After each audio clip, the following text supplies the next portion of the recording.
Dia kalau beramal sesuatu membuat kita terinspirasi untuk mengamalkannya atau tidak? Kalau iya, berarti dialah murabbi kita. Dialah mursyid kita, bibirnya. Maka mursyid yang mengarahkan kita kepada Allah, pasti buah bibirnya Allah Rasul, Allah Muhammad, Allah Muhammad, Ahmad Muhammad. Udah gitu aja Pak, buah bibirnya. Jarang dia berbicara selain itu kecuali lagi bercanda.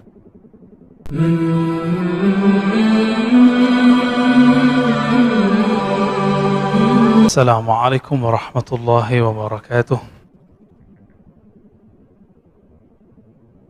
Alhamdulillah Rabbil Alamin. Hamdan yuwafi ni'amahu yukafi'u mazidah. Asyhadu an la ilaha illallah. Asyhadu anna Muhammadan abduhu wa rasuluh. Allahumma salli wa sallim wa barik ala sayyidina Muhammad sayyidil awwalin wal akhirin sayyidil qawnain wa ala alihi wa ashabihi wa li baitihi wa dhurriyyatihi jama'in wa ba'd.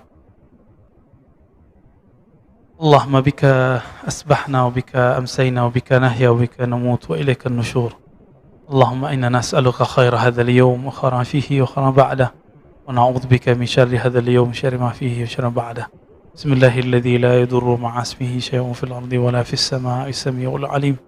Bismillahilladzi la yadurru ma'a ismihi syai'un fil ardi wa la fis sama'i as-sami'ul 'alim. Bismillahilladzi la yadurru ma'a ismihi syai'un fil ardi wa la fis sama'i as-sami'ul 'alim. Baik Bapak Ibu Saudara yang makan Allah, kita masuk ke kajian hikam. Hikmah yang akan kita baca pada pagi ini mengenai kriteria guru rohani. Dalam bahasa ahli zikir disebut mursyid atau disebut murabbi. Ya, kalau bahasa kita kiai rohani. Kiai banyak, tapi yang membimbing kita siapa? Ini yang disebut murabbi, ya, atau mursyid. Sebelumnya mari kita mulai kajian ini dengan keberkahan surah Al-Fatihah. Semoga Allah membuka hati ini, pikiran ini, dan kebaikan-kebaikan di bumi ini. Al-Fatihah. A'udzubillahi minasyaitonir rajim. Bismillahirrahmanirrahim.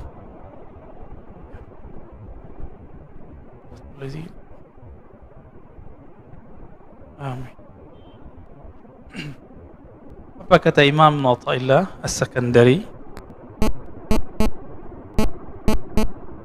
La tashab man la yunhiduka haluhu wa la yadulluka 'ala Allahi maqaluhu. Engkau tidaklah perlu berguru, atau janganlah engkau berguru, bersuhbah. Jadi dalam bahasa Arab berguru itu disebut dengan istilah suhbah. Suhbah itu artinya kita bersahabat karib, dekat dengan seseorang yang mana kalau dia berbuat sesuatu, perbuatannya itu memberi efek ke dalam diri kita. Disebut dengan suhbah. Apa kata beliau? Jangan engkau bersuhbah, bersahabat dengan orang yang halnya, keadaannya dia tidak yunhiduka, tidak menumbuhkan nahdah. Apa arti nahdah? Kebangkitan rohani. Jadi kalau kita duduk bersamanya, melihat amalannya, bahkan melihat diamnya, itu membuat hati ini semangat untuk memperbaiki diri. Nah, berarti sudah mulai ketemu nih gurunya siapa. Jadi ketemu dia, kita kemudian sibuk dengan memikirkan bagaimana membersihkan diri, bukan untuk menjudge orang lain. Nah, ini siapa, hati-hati. Kalau ketemu guru, ketemu dia, bikin kita ingin mencari pisau, mencari senjata untuk nyalahin teman. Itu bukan guru antum yang hakiki. Ya, itu setan berbaju ustadz. Mohon maaf ya. Jadi setan itu bajunya banyak Pak. Pada waktu menggoda Sayyidina Adam, itu setan mengatakan, inni laka nasihun amin. Aku ini wahai Adam, nasih, pemberi nasihat, guru, kira-kira begitu. Guru yang amin, yang terpercaya. Kenapa Nabi Adam kemudian terpedaya karena Nabi Adam tahu iblis itu sudah ribuan tahun menjaga surga. Maka nasihun amin itu kalimat pendek, maknanya, hei Adam, saya ini sudah ribuan tahun di surga. Nama Arabnya iblis apa? Iblis itu gelar, Pak. Nama Arabnya Haris, penjaga surga. Nama bahasa Aramaiknya, bahasa Ibrani lamanya Azazil. Azazil itu ditulis dalam tafsir Ibnu Katsir dan tafsir-tafsir yang lain. Ternyata iblis itu ketika menggoda orang gak pakai kata-kata kotor. Dia pakai kata-kata yang lembut. Nasihun amin. Jadi gak ada iblis ngomong kasar, gak ada. Iblis pasti ngomongnya lembut, pakai ayat, pakai dalil. Hati Pak, ya. Pakai ayat, pakai dalil. Sangat terbayang saat itu, sangat mudah membayangkan bagaimana iblis menyerupakan dirinya seperti orang yang ahli motivasi. Dia yang sudah lama di surga, ingin menggurui nenek moyang kita, kakek moyang kita, Sayyidina Adam alaihi salatu wassalam. Nah, berdasarkan ini, Imam bin Athaillah tidak memulai perguruan, kita berguru kepada orang melewat kalamnya. Jadi berguru kepada orang itu dengan halnya lebih awal. Apa halnya dia? Hal itu, Bapak Ibu yang makan Allah, artinya sesuatu yang berubah darinya. Jadi orang ini kalau dia berubah, bagaimana perubahannya? Apakah kalau dia berubah kondisinya, halnya dari duduk ke berdirinya, dari diam ke berbicaranya, membuat kita terkoneksi kepada Allah, semangat untuk beribadah, atau tidak? Dia kalau beramal sesuatu, membuat kita terinspirasi untuk mengamalkannya atau tidak? Kalau iya, berarti dialah murabbi kita. Dialah mursyid kita. Gitu. La tashab man la yunhiduka haluh. Kamu tidak perlu berguru kepada orang yang halnya dia tidak membuat kamu bangkit. Wala yadulluka 'ala Allahi maqaluh. Kalau dia berkalam, kalamnya tidak menunjukkan engkau ma'rifatullah, mengenal kepada Allah. Nah, ada orang kalau kita berteman sama dia bikin kita semangat. Separuh dari syarat kemursyidan ada pada dia. Tinggal yang satu lagi. Apakah kalamnya berisi ma'rifatullah? Maka kesempurnaan seorang mursyid, seorang murabbi itu buah bibir di sini. Buah bibir di sini, Pak. Jadi setinggi-tinggi makom seseorang, katanya nembus langit, katanya nyantri di langit, terserah dia. Nanti ketika dia berkalam, apa kalamnya?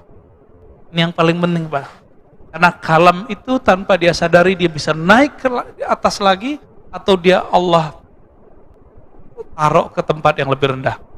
Begitu dikatakan dalam riwayat Imam Al-Bukhari.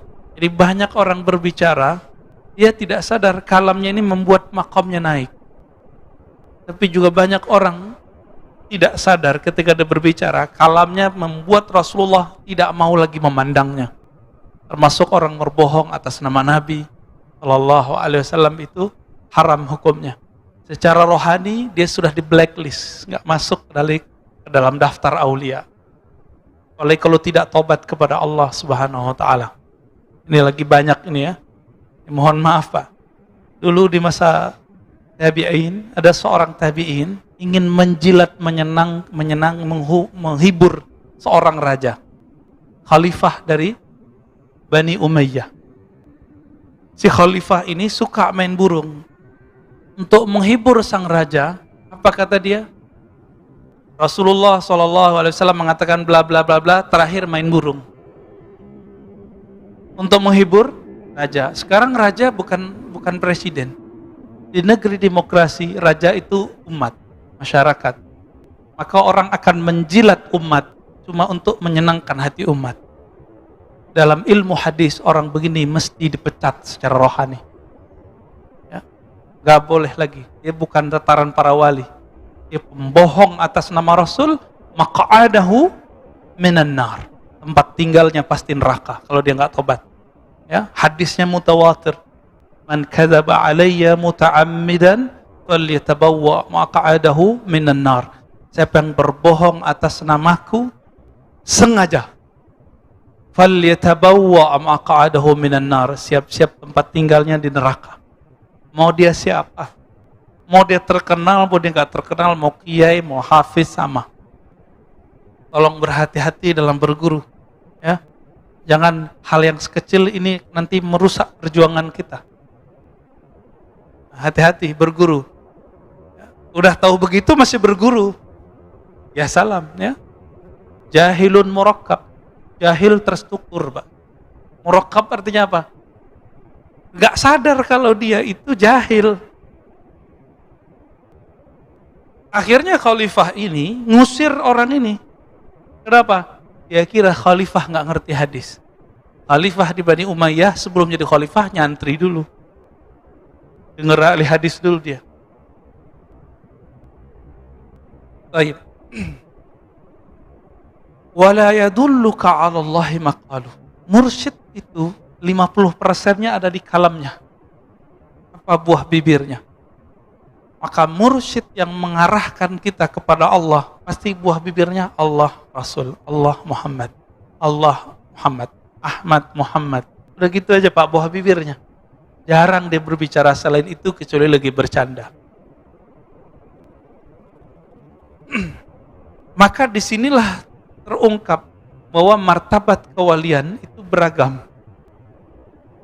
Martabat kewalian. Tingkatan para wali itu, ada wali yang mengajarkan hanya sekedar fi'lullah, perbuatan Allah. Disebut ma'rifatul af'al. Si wali ini mengajarkan, oh ini loh alam semesta, ini ciptaan Allah, ini biasa. Ini rata-rata nih mursyid di sini. Guru-guru ngaji, ustadz-ustadz di sini nih. Kalau ada orang sakit, wah sabar ya, ini ujian dari Allah, itu mah biasa Pak. Tapi ada level 2, ma'rifatul asma. Guru yang sudah mengenal nama-nama Allah. Karena pintu menuju surganya Allah, pintu menuju taman-tamannya Allah adalah nama-namanya. Kita di dunia ini cari nama Pak. Kenapa orang kuliah sampai doktor, sarjana S1, S2, udah dokter mau cari profesor, itu mau cari tambahan nama. Biar di depan namanya atau di belakang namanya ada tambahan. DR, DRS, DRA dulu ya. Teman-teman Pak Mirwan tuh masih ada dokterandes kan? Masih ya? Kirim udah enggak Pak? Dulu orang BA aja udah sangat bangga. Dulu orang SAG, sarjana alam gaib, itu udah bangganya bukan main Pak. Tapi sekarang orang magister aja lewat. Ya. Pengen nambah lagi dokter.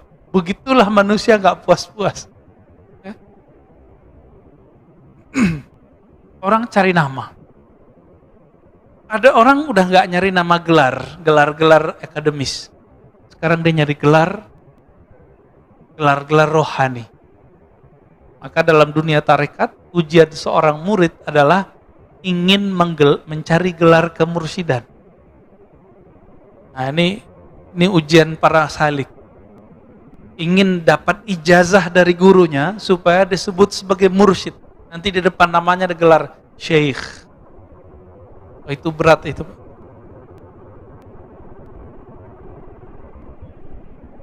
Jadi mencari nama itu betul-betul hobi kita. Kita cari nama. Mulai dari gelar. Nggak cukup di situ, di masyarakat orang mau cari gelar. Pak RT, Pak RW, itu gelar juga. Kiai. Nah, kiai ini kan terbagi 2. Ada kiai yang diberikan oleh guru, ada kiai yang diberikan oleh jamaah. Mana yang lebih tinggi, Pak? Jamaah apa guru? Yang ngerti ilmu itu jamaah apa guru? Jadi, kalau antum ini jadi ustadz, ditinggalin jamaah nggak usah sedih. Tapi kalau ditinggalin sama guru, kita bisa sedih, Pak. Paham di situ? Kita ini beda sama jamaah nggak apa-apa, tapi jangan beda sama guru kita. Inilah perbedaan orang bersanad dengan tidak bersanad. Dia tidak takut dengan jamaahnya. Dia takut kalau ketemu gurunya, dia salah fatwa. Hari ini kita saksikan orang takut sama jamaahnya. Orang takut sama umatnya. Akhirnya ngibulin umat. Berfatwa yang menyenangkan umat. Bukan berfatwa yang kemudian membuat guru-gurunya ridho. Kalau guru kita ridho, Rasulullah pun ridho. Kalau Rasulullah ridho, pasti Allah pun ridho. Ini yang saya sebut tadi. Jika dulu orang menjilat kepada raja-raja, karena dulu monarki di zaman Bani Umayyah. Sekarang raja itu rakyat, umat. Maka orang sekarang kan menjilat kepada umat, mencari popularitas. Takut ratingnya jatuh. Takut nggak dipanggil ustadz lagi. Takut nggak ngajar lagi. Maka dia berbohong atas nama Rasul, berbohong atas nama Allah Subhanahu wa taala. Naudzubillah min dzalik. Jadi hati-hati cari guru, jangan merusak rohani kita cuma karena kita berguru kepada orang seperti ini. Bapak Ibu makan Allah. Satu kali Nabi SAW ditanya mengenai man khairun nas. Di riwayat lain, man auliyaullah. Siapakah manusia terbaik? Siapakah wali-wali Allah? Apa kata Nabi? Yang orang-orang yang jika engkau pandang mereka, memandangnya, membuat kita teringat Allah Subhanahu wa taala. Berkumpul dengan mereka, berkalam-kalam dengan mereka, membuat hati kita terarah menuju Allah Subhanahu wa taala.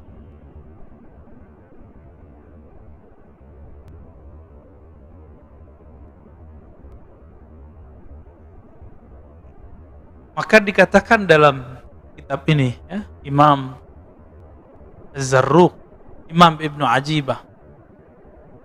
Apa kata beliau ketika menjelaskan kata kalimat di hikam? Was-suhbah fit tariq amrun kabir. Berguru itu dalam menjalani atau menempuh jalan kepada Allah itu amrun kabir. Adalah perkara yang sangat penting. Kita kenapa milih anak untuk masuk sekolah A, sekolah B, padahal kurikulumnya sama? Karena kiainya, karena gurunya, karena ustadznya. Bener nggak?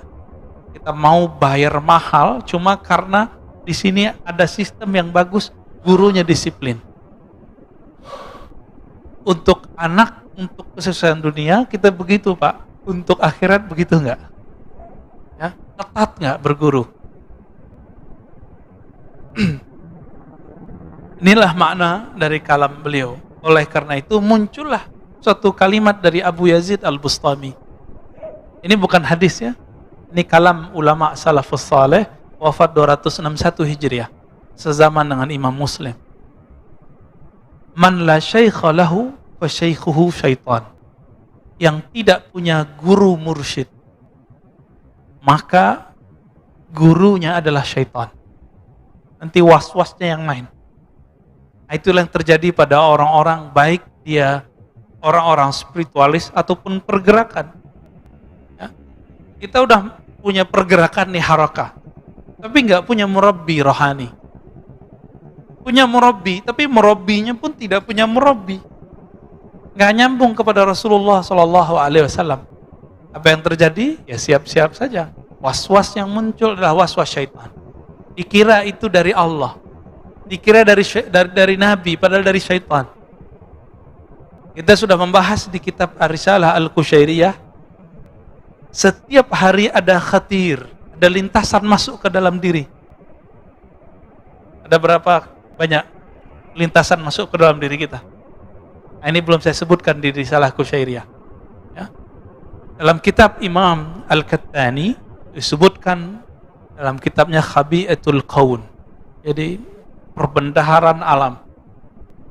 Setiap hari ada lintasan masuk ke dalam kalbu kita sebanyak 70.000. Lewat aja. Kadang masuk dengan sebab nonton TV, dengerin pengajian. melihat tetangga, melihat ada orang tengkar, melihat ada orang yang mesra, melihat ada orang maksiat, melihat ada orang taat, itu muncul 70.000. Sedangkan jam kita cuma 24 jam. Tinggal dihitung Pak, berapa detiknya itu. 70.000 masuk setiap hari. Kalau itu tidak dibarengi dengan cahaya kolbu, maka lintasan ini belum tentu dari Allah. Jika lintasan itu dari Allah, ciri-cirinya bertambah ma'rifatnya kepada Allah. Dia mengenal Allah lebih banyak. Nomor 2, jika itu berisi perintah kebaikan, maka dia dari malaikat. Jika itu bersumber dari diri kita, biasanya tumbuh syahwat. Jika bersumber dari syaitan, dari iblis, maka yang terjadi apa? Bertambah syak dan was-was. Bertambah sombong. Ini tadi saya cerita tentang Nabi Adam. Nabi Adam yang goda siapa? Bukan setan Pak, langsung engkongnya. Siapa? Iblis, namanya siapa tadi? Azazil. Bahasa Arabnya Harith. Tolong diingat. Syaitan ini setiap hari ngirim tentaranya sekitar 70.000 kepada orang-orang. Ini disebut bayangan-bayangannya atau tentara-tentaranya. Di Quran disebut junud. Tentara Allah, tentara syaitan. Ada 2.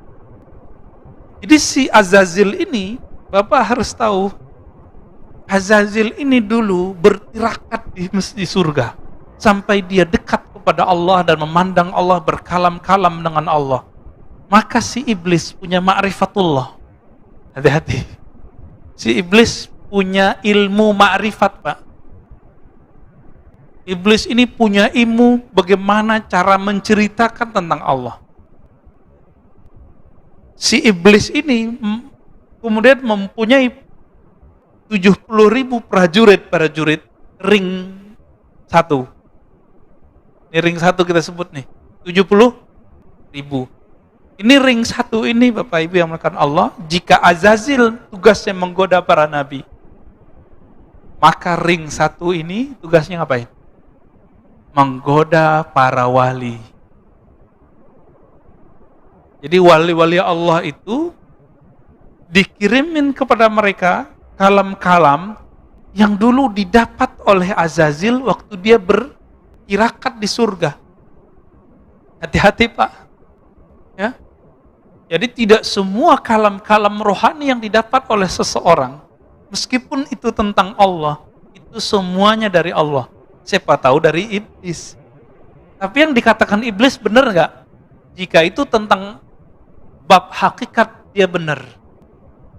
Nih, coba kita bilangin, kita kasih tahu. Iblis pun nggak berani berbohong tentang hakikat, Pak. Nggak berani bohong. Jadi kalau dia cerita tentang keesaan Allah, keindahan Allah, itu dia nggak berani bohong. Maka ketika si tentara-tentara iblis ini, ring 1 ini turun kepada para wali, kalam yang didapat wali jika dia dapat ilham, itu persis sama seperti yang didapat dengan iblis. Persis sama. Kalau enggak, mana mungkin Nabi Adam bisa terpedaya? Mana mungkin seorang Barsisa itu bisa tergelincir? Enggak mungkin. Terus bagaimana caranya? Makanya kalimat belakang dari teks ini, wala yadulluka 'alallahi maqaluh, tidak mengajarkan kepada Allah tentang Allah kalamnya. Tentang Allah itu dibagi 4. Untuk fisik namanya hukum syariat. Untuk nafsiyah kita, jiwa kita namanya thariqah. Untuk pemahaman kita namanya haqiqah. Untuk keilmuan kita disebut dengan ma'rifah. Ini pembagian begini ulama kita yang bagi, Pak. Ya.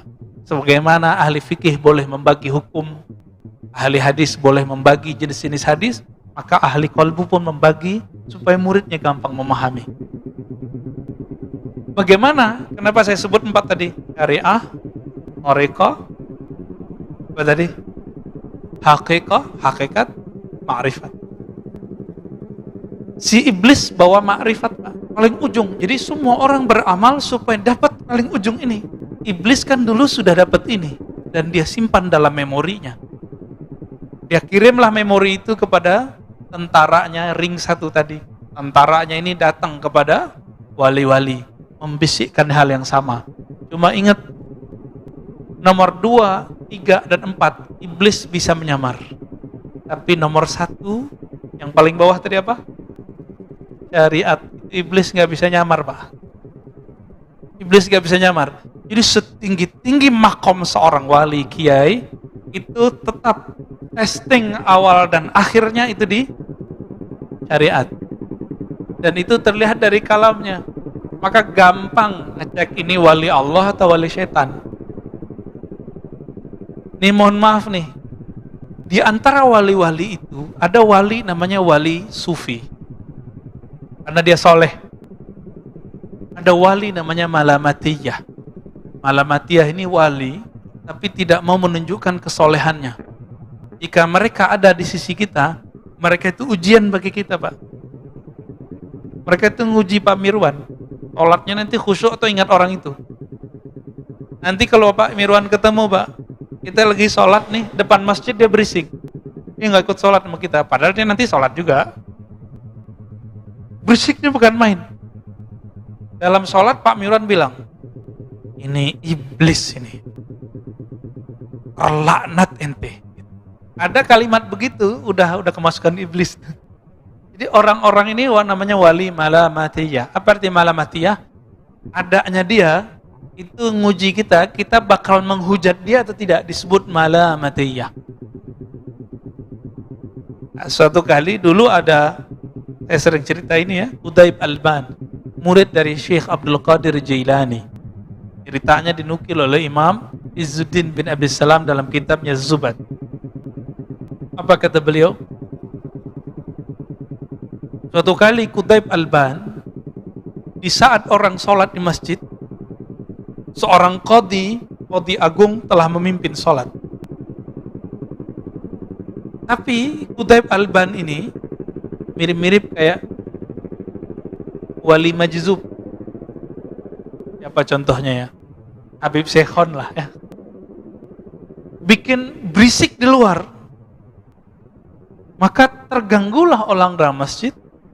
Hampir semua terganggu. Selesai sholat belum zikir, Assalamualaikum, Assalamualaikum, langsung orang ini berdiri, si imam ini, dan dia menerobos soft.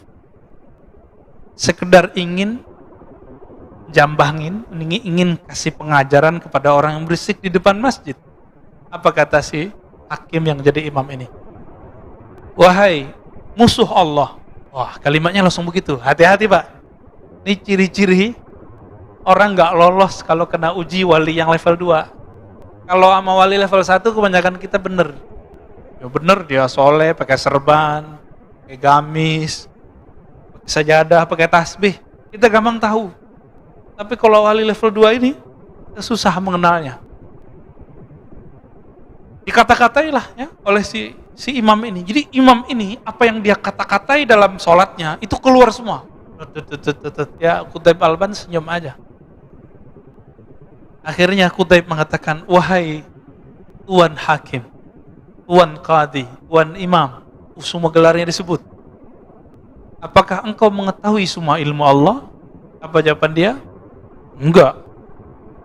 Tahukah engkau wahai Tuan Qadhi, Tuan Hakim, akulah ilmu yang Allah engkau tidak tahu itu. Bingung dia. Baru situ Pak dia kemudian melepaskan orang ini. Baru dia sadar. Oh iya juga ya. Lagi sholat, kita terganggu sama orang begitu. Ya, ini kejadian juga Pak waktu saya lagi khutbah di komplek tadi sono. Orang lagi bangun di depan masjid. Lagi khutbah, lagi sholat, datang truk. Dari tadi dia nggak datang. Pas kita lagi sholat, dia turunin tuh pasir. Orang nurun pasir berisik nggak Pak? Masjidnya belum ditutup seperti ini, masih kebuka separuh. Berisiknya bukan main. Saya jadi imam. Ya dalam hati kita, waduh ternyata Quthaib Alban zaman baru, tukang pasir Pak. Habis sholat, itu muazzinnya ngutuk-ngutuk. Siapa tuh orang terlaknat yang ganggu kita sholat? Persis kalamnya seperti itu. Ini wali malamatiyah ini. Dia datang nguji kita.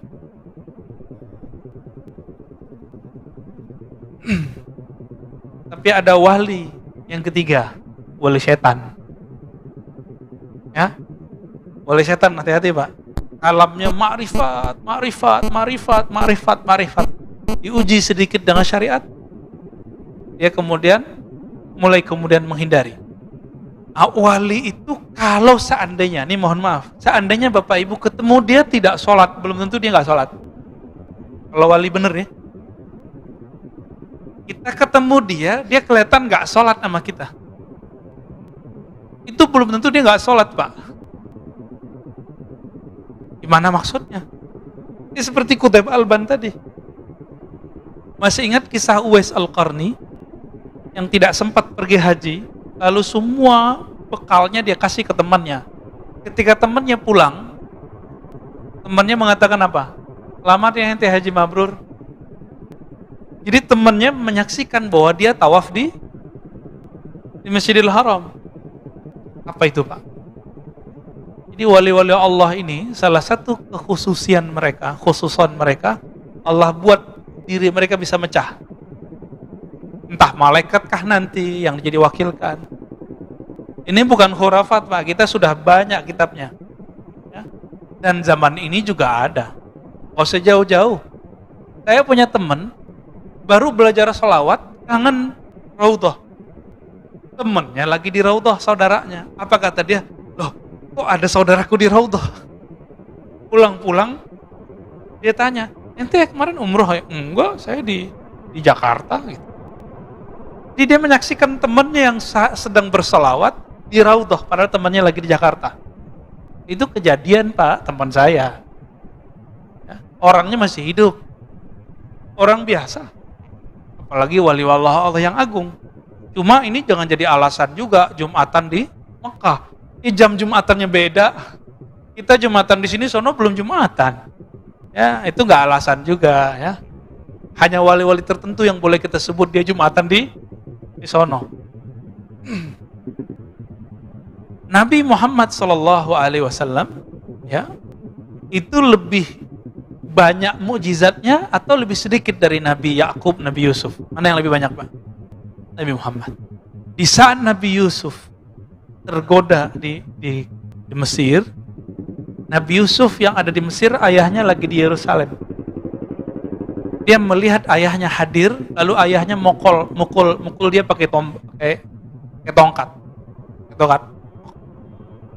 Bapaknya di kampungnya, dia lagi di Mesir, udah puluhan tahun gak ketemu. Mau dipukul, terasa sama dia, padahal jaraknya jauh. Nah ini ada, nanti silakan cari tafsir surah Nabi Yusuf di tafsir Ibnu Katsir. Ya, nanti ketemu. Bapak Ibu yang makan Allah, jadi wali-wali setan ini ngeceknya cuma satu, syariat. Dia nggak sholat nih, tapi dia mengingkari sholatnya. Jadi wali palsu itu mulai muncul kalam di lisannya. Perlu tuh sholat, berarti dia wali setan. Inilah hebatnya Imam Syafi'i. Apa kata Imam Syafi'i? Kalau ada orang tidak sholat, tapi tidak mengingkari kewajiban sholat, dia masih muslim. Saya baru paham Pak di situ. Beda sama muridnya. Imam Ahmad bin Hanbal, orang yang nggak sholat, dia kafir. Imam Syafi'i sudah melihat kenyataannya. Banyak orang yang tidak menunjukkan dirinya sholat, tapi dia tidak mengingkari sholat. Ya beberapa tahun berikut dia tobat, menjadi wali Allah, jadi kekasih Allah. Ini perlu kita ketahui juga. Allah memilih walinya di dunia atau semenjak alam azali Pak. Al-Qadim, Allah Qadim. Lalu ada alam sebelum waktu. Alam sebelum waktu disebut dengan azali. Apa namanya? Azali. Jadi kalau ada kiai nyebut azal, itu dia maksudnya. Jadi belum ada pagi, sore, siang, belum ada kemarin, belum ada besok, belum ada sekarang. Itu azali. Alam azali Di alam azali ini Allah sudah hembuskan nafasnya, maka muncullah cahaya. Dan Allah sudah tetapkan siapa yang jadi wali-walinya. Jadi walaupun ini di dunia ini orangnya sekarang maksiat, selama dia tidak mengingkari syariat dengan kalamnya, maka dia mungkin nanti bisa jadi wali Allah. Bapak masih ingat kisah Fudail bin Iyad? Itu perampok, Pak. Fudail bin Iyad itu perampok. Jadi dia kalau ada orang lewat, ya mirip-mirip kayak apa tuh kalau sekarang tempat yang sepi terus ada yang jambret gitu ya. Mirip-mirip begitu. Ini Fudail. Tapi karena rohnya adalah bibit kewalian, ada satu saat membuat dia nanti jadi titik baliknya, dia menjadi kekasih Allah Subhanahu wa ta'ala. Junaid al-Baghdadi itu jadi kekasih Allah karena apa? Titik baliknya, rohaninya sudah jadi wali tapi dia belum sadar. Junaid ini kan pegulat. Dia pegulat, Pak. Jadi kalau gulat Pak Mirwan sekali sentil jatuh ya. Junaid. Jadi kalau sekarang jawara lah. Suatu kali untuk hal yang lebih besar, hadiahnya gede, dia berlawanan dengan seorang Habib zuriat Rasul. Apa kata zuriat ini udah tua? Junaid masih muda. Maka wali ini bisa saya jadi muda. Hei Junaid, ente tahu nggak siapa saya? Saya adalah zuriat Nabi. Saya banyak hutang. Saya banyak anak. Saya butuh fulus untuk bayar hutang dan memberi anak saya makan. Nanti kalau ente sayang sama Nabi, sayang sama zuriat Nabi, pura-pura kalah ya. Oh berat Pak.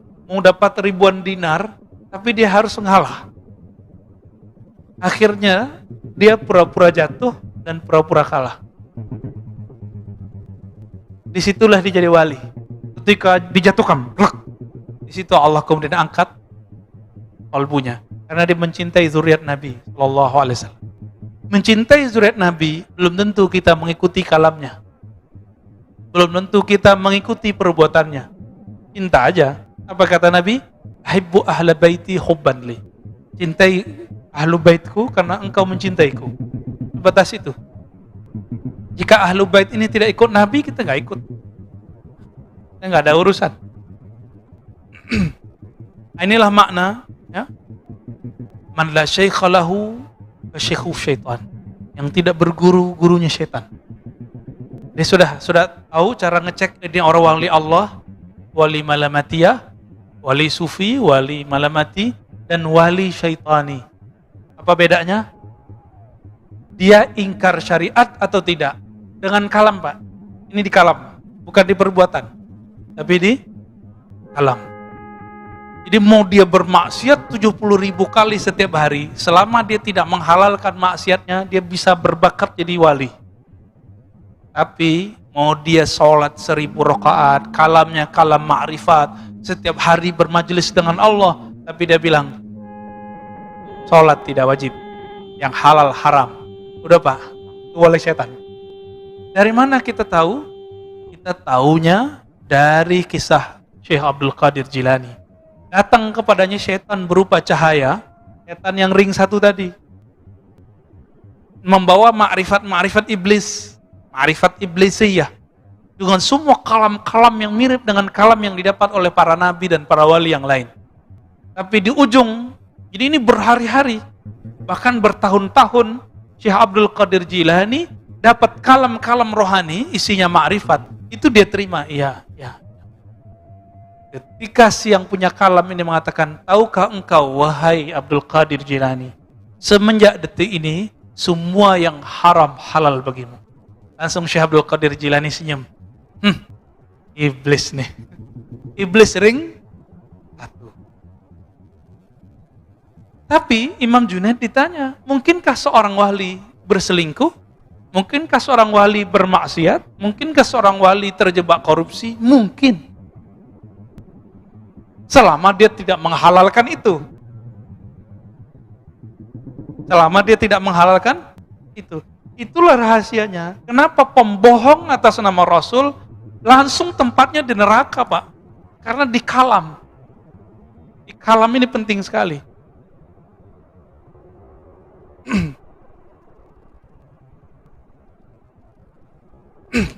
Apa kata beliau?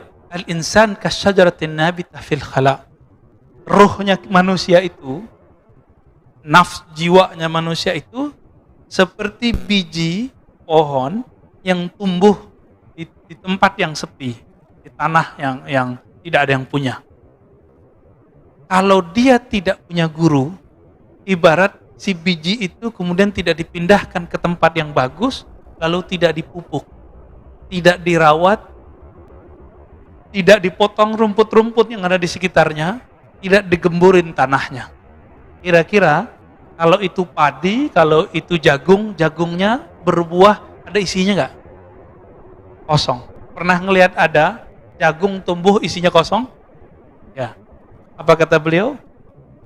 Seorang murid jika tidak berguru, seperti tadi jagung tadi, jika tidak dipindahkan sedari kecil ke tempat yang baik, lalu dikasih pupuk, ya dijaga segala macam, dijaga airnya, dijaga panasnya, maka dia akan tumbuh seperti tumbuhnya jagung, buahnya tidak berisi. Dia berzikir tapi hampa, dia sholat tapi tidak khusyuk, dia berilmu tapi tidak ada ma'rifat, dia berilmu tapi tidak ada adab, dia berilmu tapi tambah sombong. Ini dia ciri-ciri orang yang belajar sendiri. Sombong, ternyata buahnya kosong. Hati-hati Pak. Ada juga orang yang dirawat, tapi dipetik sebelum matang. Nah, ini ada lagi nih kasusnya. Dia sudah dirawat, tapi nggak sabaran. Dia dipetik sebelum matang. Kalau pisang dipetik sebelum matang, gimana Pak? Kira-kira begitulah. Inilah yang terjadi. Cuma bisa disubstitusi. Dipotong-potong dan kasih garam lumayan enak juga. Ya, cuma segitu doang Pak. Nah, inilah yang disebut talbisu iblis, garam-garam ini. Dia belum matang kok, dipaksain. Cuma kalau dia udah matang, ini tidak ada akhirnya. Nikmatnya bikin candu. Inilah orang yang berguru, kalau dapat zikir, zikirnya akan bikin lazah di sini. Ada kelazatan luar biasa dalam hati. Tapi lezat ini terserah Allah, kapan Allah mau kasih. Tapi sekali dikasih kelezatan, kita mau cari terus kelezatan itu. Itulah sebabnya kita mau antri di rumah makan yang enak. Kenapa? Kita nggak sabar. Jadi lidah cuma sejempol Pak lidah kita, itu bisa memperbudak orang mau antri. Benar gak?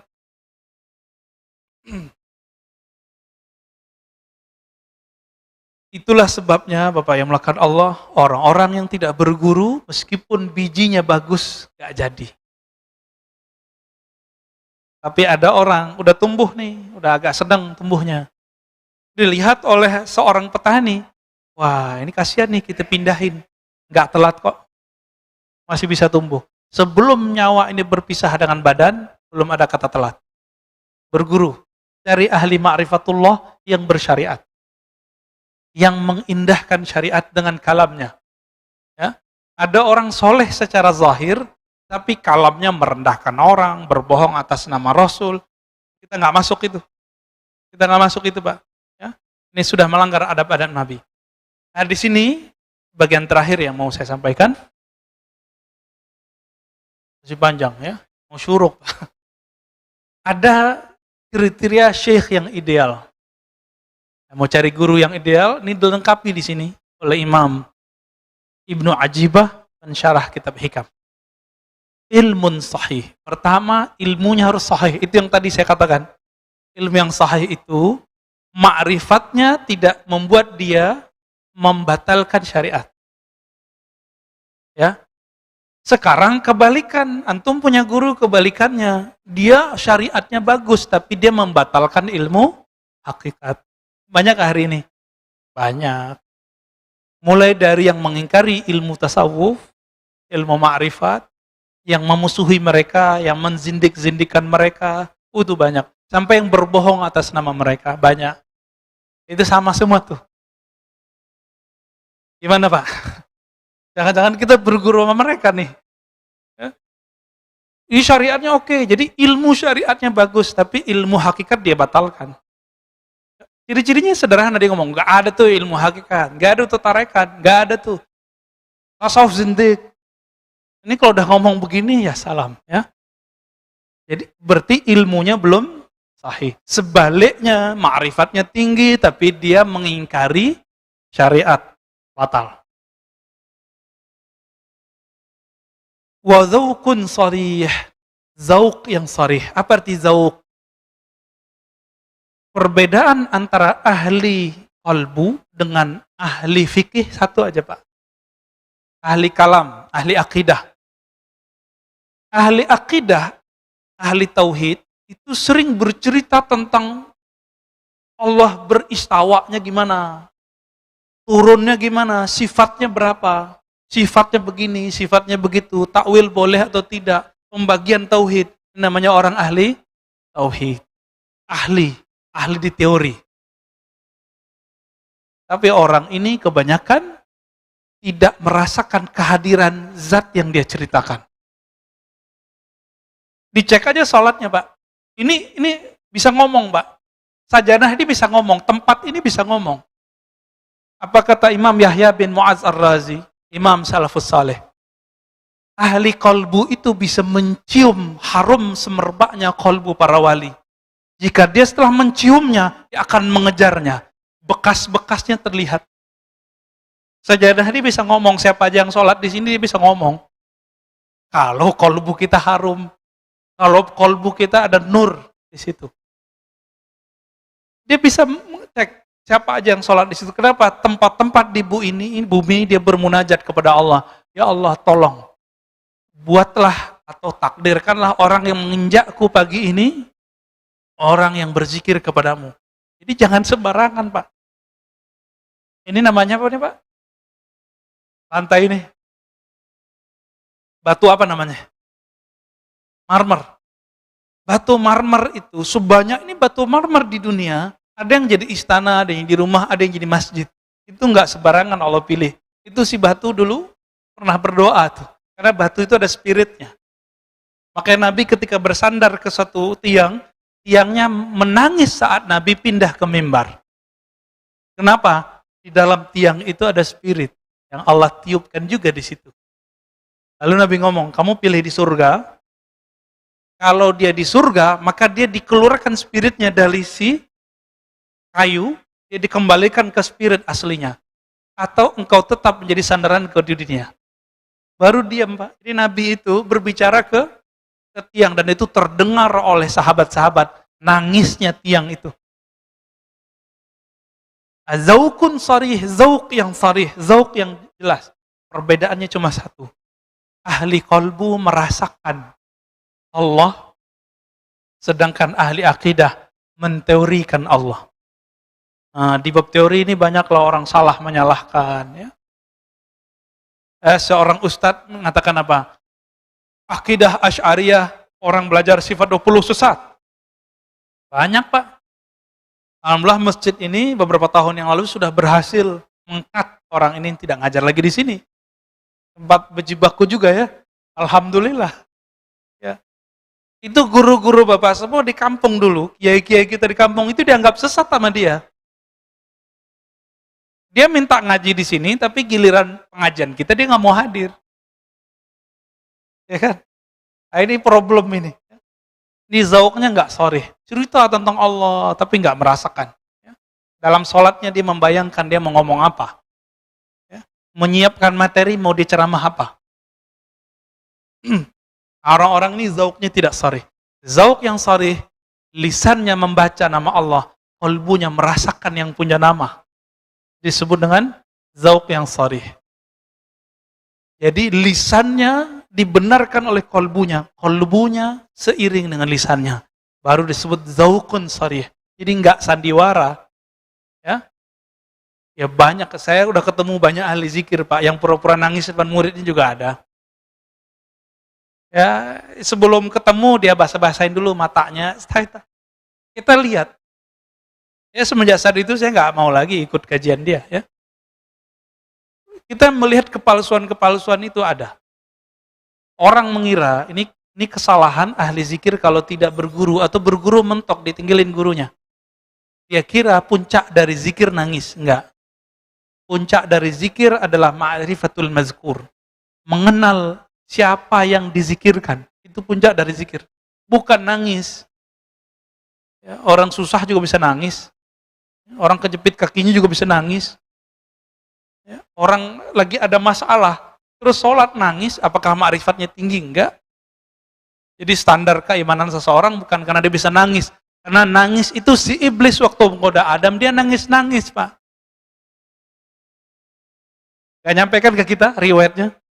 Iblis itu waktu goda Nabi Adam, dia nangis-nangis, Pak.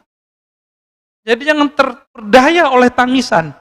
Wala yaghurrannakum billahil gharur. Orang bawa-bawa nama Allah, bawa-bawa nama Rasul untuk menyentuh kalbu. Tapi ternyata itu waswas syaitani.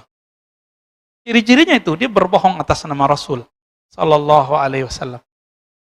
Ya, aslinya gregetan, Mbak. Ya, dengan orang yang berbohong nama Rasul itu. Cuma karena kita sudah dapat ilmu zikir, ilmu ma'rifat dari guru-guru kita, udah kita nanggepinnya santai aja. Gak tega sebenarnya. Ya. Kalau ahli hadis yang asli, Kiai Ali Mustafa dulu, guru saya, itu ngisi di salah satu TV nasional. Ada seorang ustadz membacakan hadis itu dhaif jiddan, sangat lemah. Tapi populer. Ramadan awalnya rahmat, pertengahannya maghfirah, akhirnya itqu minan nar. Dibacakan oleh si ustadz ini, dia nggak sowan dulu sama kiai. Udah jelas ada kiai minta izin kayak nanya dulu, Pak Kiai ini saya mau bacain hadis ini, Bu. Sahih apa enggak? Main baca-baca hadis aja. Inilah rahasianya. Kenapa ahli hadis mengatakan Allah yuhadditsa bihadrati man huwa aula. Jangan kamu menyampaikan satu hadis berceramah, memberikan motivasi di depan orang yang lebih utama darimu. Kita tambahkan illa biizni, kecuali dengan izinnya, ridhonya. Bapak kalau lihat 2010 itu orang dibantai oleh Kiai Ali Mustafa Yaqub. Ya.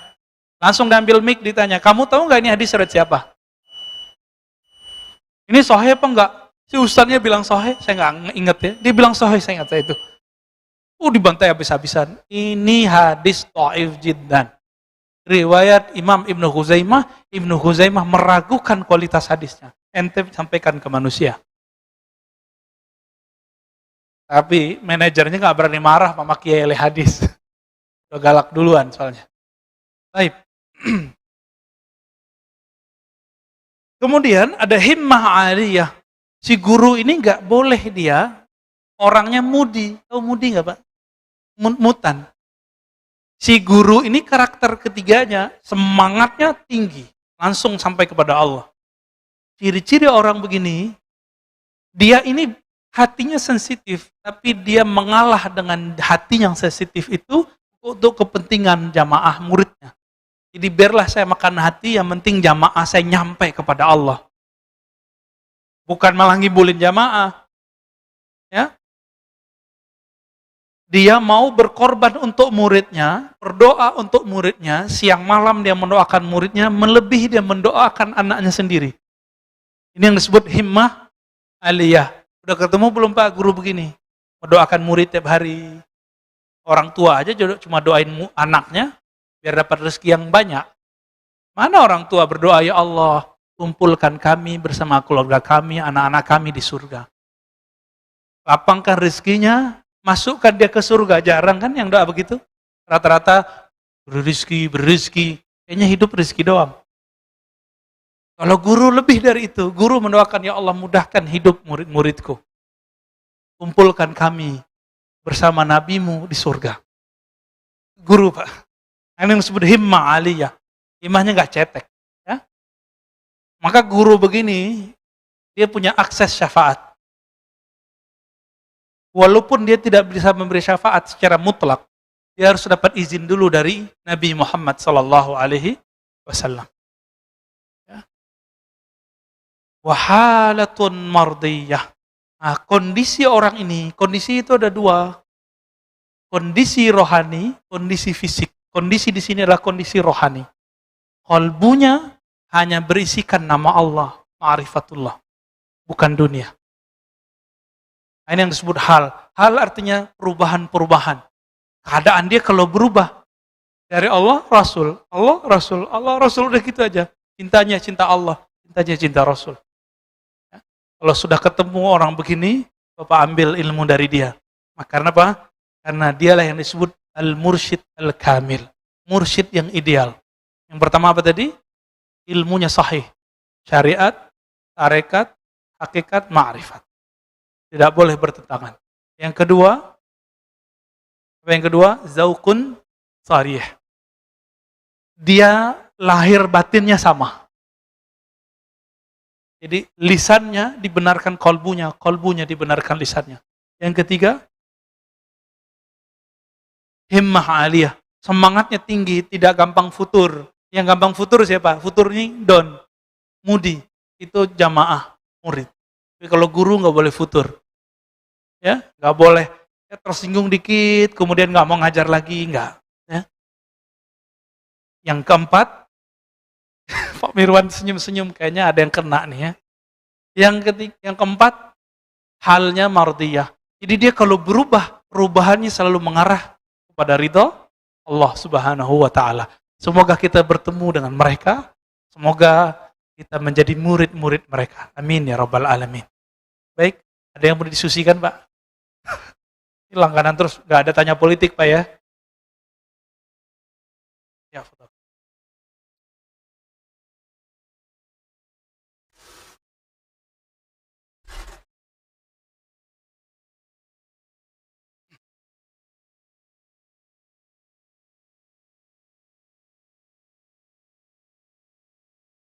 Langsung aja Pak Mirwan.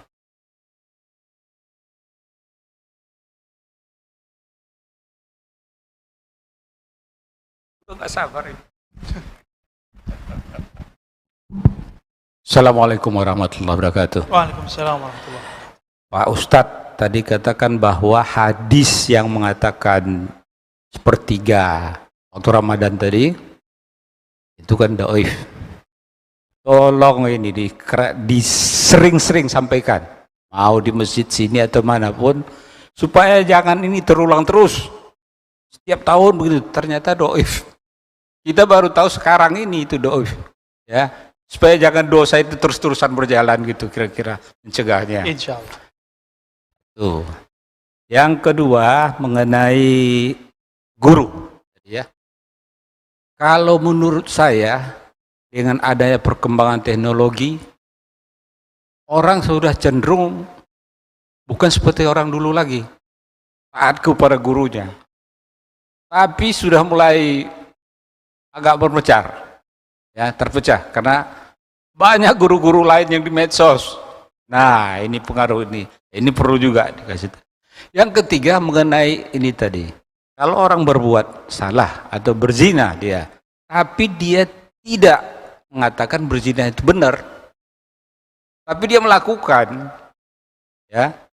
Nah, apakah ini yang dimaksud yang Ustadz sampaikan tadi, bahwa dia itu sebenarnya bisa saja nanti di akhir hidupnya dia menjadi wali? Kalau saya melihatnya begitu dia sudah melakukan, berarti salah dia, gitu kan? Biarpun dia tidak menyatakan itu salah secara lisan, tapi secara perbuatan dia sudah melakukan itu. Demikian. Assalamualaikum warahmatullahi wabarakatuh. Orang itu mengira jalan menuju Allah itu cuma lewat taat. Tapi Bapak coba, udah bertahun-tahun taat, sholat tahajud nangis nggak? Antum sholat tahajud, langsung nangis bisa nggak? Belum tentu, saya jamin belum tentu. Paling ngantuk-ngantuk. Tapi kalau orang yang taat ini, dia merasa taat. Akhirnya merasa suci, Pak. Jika Allah sayang sama dia, berarti dia kekasih Allah dong. Allah celupkan dia sesekali ke dalam zulumatil maksiyah, zulumatil zunub. Allah celupkan dia sesekali kepada kegelapan maksiat. Ketika dia dicelupkan sekali, dia merasa dirinya kotor, lebih kotor dari semua pemaksiat di bumi. Disitulah dia jadi wali Allah, Pak. Bukan berarti dia menghalalkan perbuatan maksiatnya, mau itu korupsi, meninggalkan sholat, mau apapun selain syirik ya. Yang nggak mungkin jadi wali itu musyrik doang. Nggak mungkin bisa jadi wali. Orang musyrik, syirik terbagi dua, ada zahir, ada batin. Syiriknya batin itu namanya ria. Ria ini yang masalah. Riaknya jamaah ingin dilihat sholat. Tapi rianya ustadz lebih ganas, Pak. Rianya ustadz ingin disebut ustadz istiqomah. Ingin disebut ustadz pendirian. Ingin disebut ustadz anti dan pro. Anti siapa, pro siapa, Bapak terjemahin sendiri. Ini sama, ini mainan semua, ini mainan iblis semua ini. Mau anti pemerintah, mau pro pemerintah. Mau anti fulan, mau pro fulan. Standar kawalian bukan dari situ, tapi dari kolbunya. Kita kan terjebak hari ini. Bagi kita, orang yang pro si anu, pro ini, berarti dia nggak wali. Orang yang anti ini wali. Bukan begitu cara ngecek kewalian. Nggak ada di kitab begitu, Pak. Nggak ada di Quran begitu. Nggak ada dalam ilmu ma'rifatullah begitu. Nggak ada. Justru Imam Al-Qushairi menukil ya, daftar orang-orang wali. Itu kan yang saya bacakan selama lebih dari setahun. Itu daftar wali-wali, Pak. Ternyata mereka punya masa lalu yang gelap. Imam Junaid. Tadi masa lalunya tukang gulat. Berjudi dengan gulatnya. Imam siapa tadi? Fudail. Dia ternyata perampok. Siapa lagi? Ya, banyak sekali. Ya. Ibrahim bin Adham itu anak raja. Anak raja tahu sendiri. Ya. Itu perempuan bagi dia banyak suka-suka dia, Pak. Ibrahim bin Adham. Tapi Allah berkehendak lain kepadanya. Itu sebabnya kita nggak boleh menjudge orang-orang yang maksiat itu sekarang, sebagaimana kita tidak boleh memuja-muji orang yang taat hari ini. Sama apa nggak boleh? Santai aja. Kita lihat saja nih, halnya mardiyah atau tidak. Maka yang terakhir ditaruh paling belakang. Halnya mardiyah atau tidak. Hal itu zahir batinnya. Dia kepada Allah atau enggak? Nanti tinggal dicolek, Pak, pemaksiat itu. Dia nangis gak kalau dia ingat maksiatnya? Berarti dia punya bakat itu jadi wali. Ya. Bapak masih ingat seorang perempuan pelacur dengan air satu gelas. Ya dulu gelas itu orang pakai sepatu. Jadi wali Allah.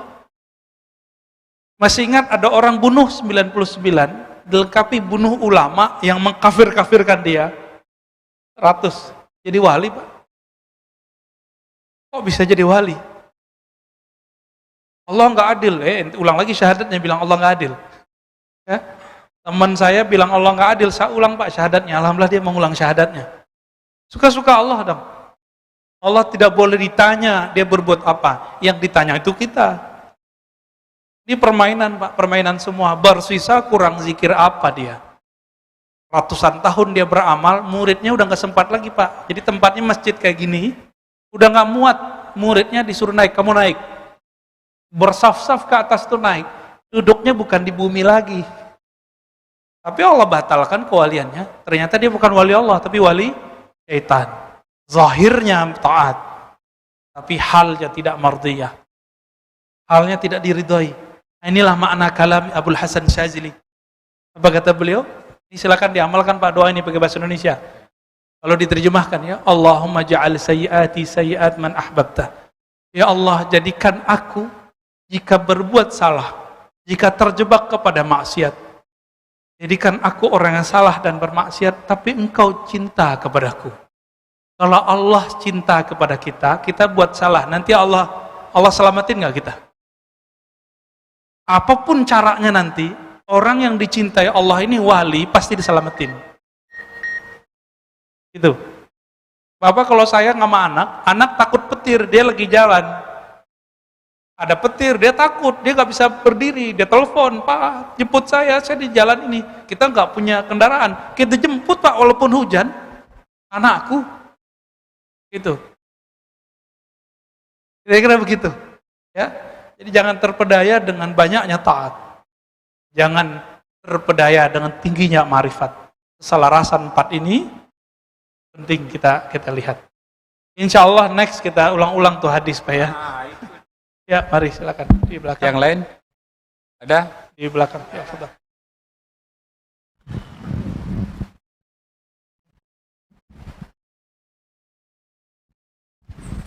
Assalamualaikum Pak Ustadz. Waalaikumsalam warahmatullahi. Ini saya lihat di medsos, Bapak ada komen mengenai suatu kitab. Guru dan kitab itu satu paket, Pak. Bapak mengkhawatirkan, apa betul nih? Saya nggak tahu hoax apa enggak ya Bapak, tapi Bapak ya, saya lihat di medsos itu, Bapak mengkhawatirkan ada satu buku, ada satu kitab, saya lupa namanya, yang katanya ini bahaya untuk generasi-generasi pendatang kita. Betul Pak? Apa ya?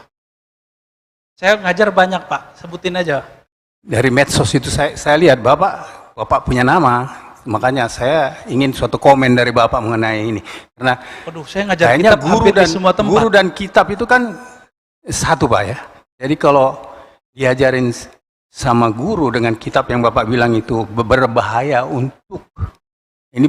untuk generasi yang akan datang kalau diajarin. Saya lihat di medsos itu Pak. Saya lupa, saya nggak bawa HP-nya, kalau nggak saya kasih lihat itu. Nanti kalau sudah bawa aja Pak ya. Iya. Kasih ke saya. Ya itu. Baik. Kasih. Enggak, kalau komentar guru dan kitab satu kesatuan belum tentu Pak. Kitab ini ditulis oleh manusia. Benar nggak? Bisa salah nggak? Bisa. Itu udah jawaban udah. Ya. Tapi kalau Al-Quran bisa salah nggak? Penafsiran terhadap Al-Quran bisa salah nggak? Bisa. Hadis benar? Belum tentu. Ada hadis sahih, ada hadis dhaif. Tadi hadis tapi dhaif. Sama mimpi, kata Nabi, juz'un min arba'a wa sittina nubuwah. Ya. Sitta wa arba'ina nubuwah. Mimpi itu 46 ada cabang-cabang kenabian. Itu salah satu ciri-cirinya adalah mimpi yang baik. Mimpi yang baik. Nah, kalau orang bohong atas sama mimpi, dia bohong atas sama Nabi. Hati-hati. Ya, Allah. Ada pertanyaan dari YouTube. Assalamualaikum warahmatullahi wabarakatuh.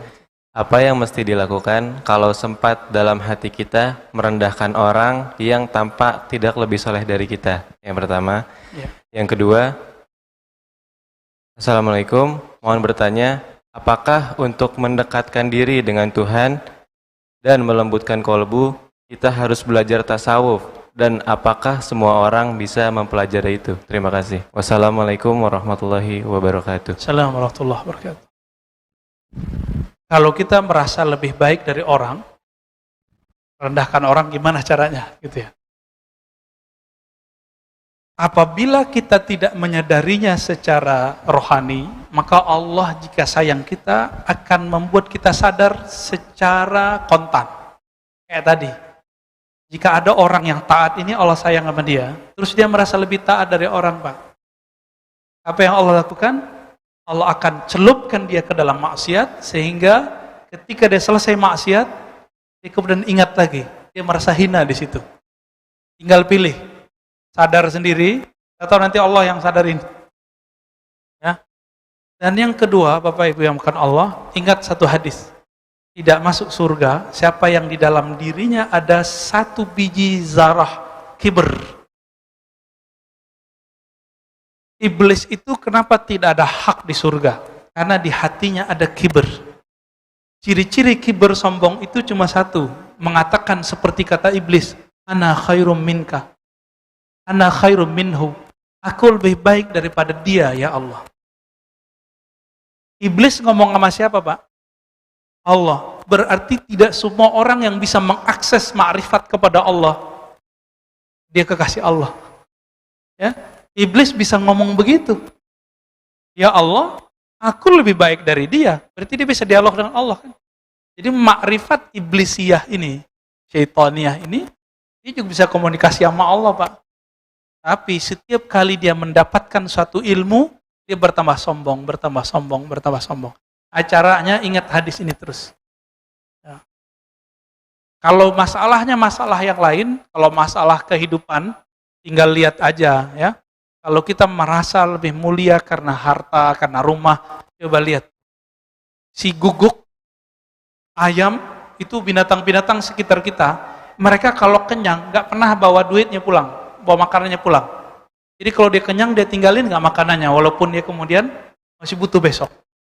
Jadi setamak-tamaknya hewan sekitar kita, dia tidak pernah nabung, Pak. Dan kita sezuhud-zuhudnya kita nabung. Oh, kita kan manusia, Ustaz. Ya, itulah alasannya, ngeles lagi kan. Berarti kita ini emang ada kehinaan dalam diri yang kita buat alasannya ngeles begitu. Nggak ngelarang nabung, Pak ya. Ya, fadhal.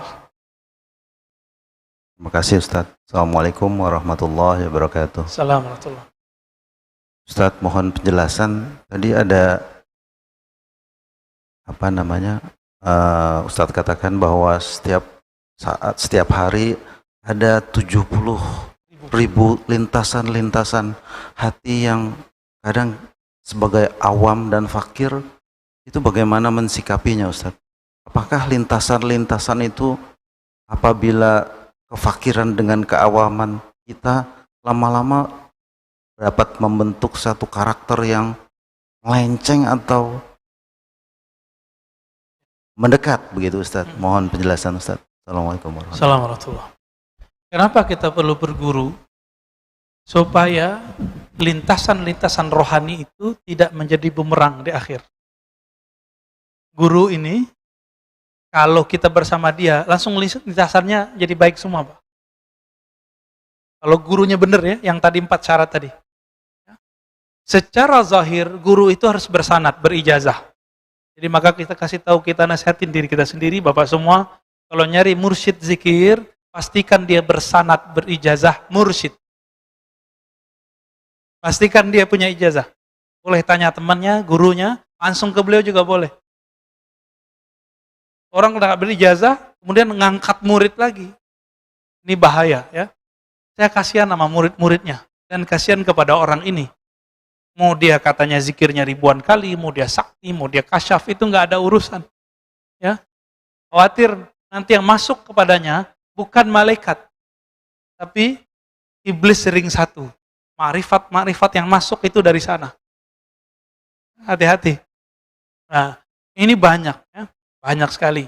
Ada orang nganggap siapapun yang melawan dia akan mati karena dia ahli zikir la ilaha illallah. Loh, yang matinya juga ahli zikir la ilaha illallah kok. Karena lintasan itu masuk, dipoleslah oleh syaitan. Ente karena ahli zikir, maka orang yang tentang ente mati. Banyak apa yang begitu. Ya, ada seorang ustadz, ya, dia ngaku begitu. Polisi macam-macam sama saya, tunggu aja sebulan 2 bulan, keluarga ente habis. Dia ngancam begitu. Ya, itu khatir. Jadi bagaimana caranya?